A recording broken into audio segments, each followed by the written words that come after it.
Hey Pretty Girl Club, I just wanted to make this quick video because I noticed that there's this trend on YouTube. If you look at channels such as Cynthia G, they have a lot of content about how, oh, so and so cheated on his wife with this preference, or, this black guy, he did this with this preference.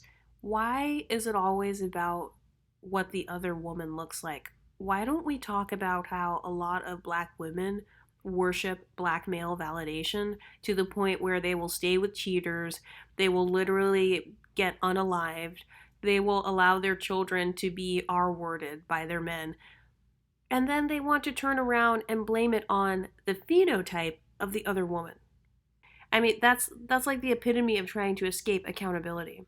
I've said it before and I'll say it again. This whole entire movement about colorism, texturism, and featureism, this is not about black women empowerment. This is all about the lack of black male validation that a lot of these women feel that they are not getting. With the whole Pinky Doll situation, with her like brightening herself up on that filter, a lot of people are like, oh, good for her, like she scammed the colorist, haha, like she got the pretty privilege. It's like, okay, you're literally exposing how desperate you are to be seen by like a black guy or to be the preference of a black man. So just admit that deep down inside, that's what you always wanted or whatever, and that's fine if that's what you want. I just think that that's an extremely unrealistic expectation. This is why I talk about things like decentering men on this channel, because I feel like if you make a man's validation the center of your world, you will be destroyed. Like, no matter what you look like, no matter how pretty you are or whatever, you will be destroyed if you make a man's validation the center of your self-esteem. Because there's always going to be somebody else who is getting that guy's attention. I mean, we already know the statistics on men. We already know that the average guy has a wandering eye, or that he's going to still want to like sleep with other women or whatever. So let's not make everything about, oh, it's because that woman is a quote unquote preference. Oh, it's because she's white. Oh, it's because she's tall, she's short, she has big boobs, she's petite, she has a big booty. No, it's because you centered men and made them the entirety of your existence, and you had a Disney princess lollipop popsicle cupcake fantasy about what you thought your life would be like, or what you thought pretty privilege would be like. And once that fantasy was destroyed, you now feel the need to point the finger and blame whoever you can. And the easiest target is for you to blame the woman who is getting that temporary validation from that man. Has anyone else noticed this? All of this, you're racist, you're texturist, you're colorist, you're featurist, this is not about ending racism. This is literally about women being mad that they are not at the top of a beauty hierarchy. The thing is, there is no actual beauty hierarchy. Because, first of all, everybody has different preferences. And secondly, whoever you're with, whoever your man is, trust me, he's going to notice somebody else. I don't care if you're the most pretty person in the world. He is going to notice somebody else, because statistically speaking, and based on psychology and sociology, a guy is going to look at someone else. So you could be white and he's still going to look at someone black. You could be black and he's still going to look at someone white.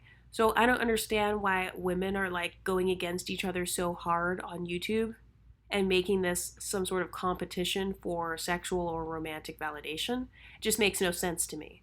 And the fact that we are hiding behind racism, colorism, texturism, and featureism is just, it doesn't make any sense. Has anyone else noticed that? How like, oh, if you don't date me, you're racist. If you don't date me, you're colorist. If you don't date me, you're texturist. If you don't think I'm pretty, you're a featurist. And it's like, how many other terminologies are we going to come up with to try to explain away why we feel insecure? I mean, it's pretty sad to me. It's the insecurity for me. And I hear a lot of guys talking about modern women and things like that, but let's talk about the modern man. The modern man behaves like this man here in the blue shirt. In fact, I mean, who's to say that men in the past didn't behave like the guy in the blue shirt? It's like, you're always going to be looking at a new woman anyway. And so with that being said, I might as well be the woman in the red shirt instead of constantly being the woman in the blue shirt. And this is why we see a lot of women nowadays opting out of things like marriage and having children and getting into relationships with men in general, because a lot of women feel like, well, the lies that we've been told about, oh, a man, he's only going to have eyes for you, and he's only going to want to sleep with you, and he's going to want to be super loyal to you. Women are realizing that a lot of those things are lies. Women are waking up. But I feel like the women who are constantly espousing these colorism, texturism, featureism arguments in regards to romantic relationships, they haven't quite woken up yet. So they're still centered on the male gaze, and they are still in that scenario where they are the woman in the blue shirt. You know what I would do if I were the woman in the blue shirt?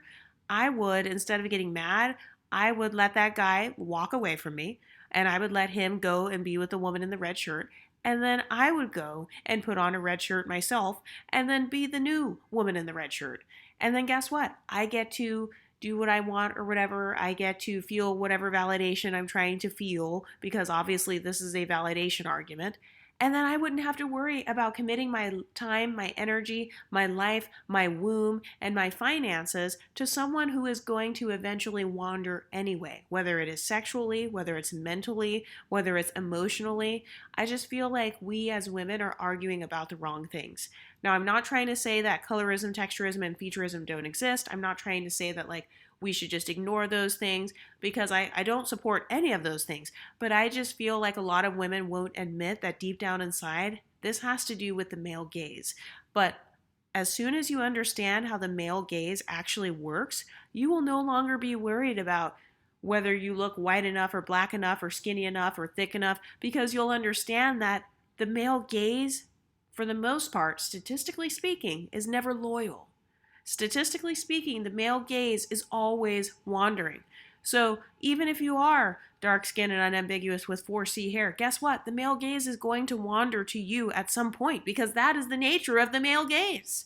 So congratulations on living in 2023, because these dudes ain't loyal. These hoes ain't loyal. So just like he was disloyal to you as the woman in the blue shirt, he's going to be disloyal eventually to the woman in the red shirt. You guys are all facing the same problems. So how about you just opt out of centering men altogether, and then we don't have to worry about any of this bullshit. And then the sex workers and the women who work on porn sites, they can just get their bags, and then all of us will be rid of these problems. Okay, I'm kind of going off on a tangent here. But seriously, I've seen a lot of guys try to make the argument where it's like, oh, but I'm with you, but I married you, but I committed to you, but I'm paying your bills, but that's still not enough for that woman in the blue shirt. You know why? Because she has invested time and emotional energy and effort into the relationship. The woman in the red shirt has not. The woman in the red shirt gets free validation, attention, time, energy, and money for just existing. And that's what makes the woman in the blue shirt mad. Unambiguous women are the woman in the blue shirt in this scenario. Those women who complain about dating apps and things like that, they are the women in the blue shirt. Whereas the Exoticals or whatever, they are, we're the women in the red shirt. And so the blue shirt women feel like, oh my God, I'm not getting the attention I want. I'm not getting the validation I want. No, how about both of us? We just say, fuck all of this shit. And then we just, like I said, let the sex workers get their bags. Let these guys who are porn addicts anyway, statistically speaking, most of them are viewing pornography anyway. Let these women who work in the sex industry get their exotical tax and get their bags. And then all of us can just decenter these guys and focus on other things. Anyway, let me know what you guys think about this in the comment section, and I'll talk to you next time. Stay pretty, ladies!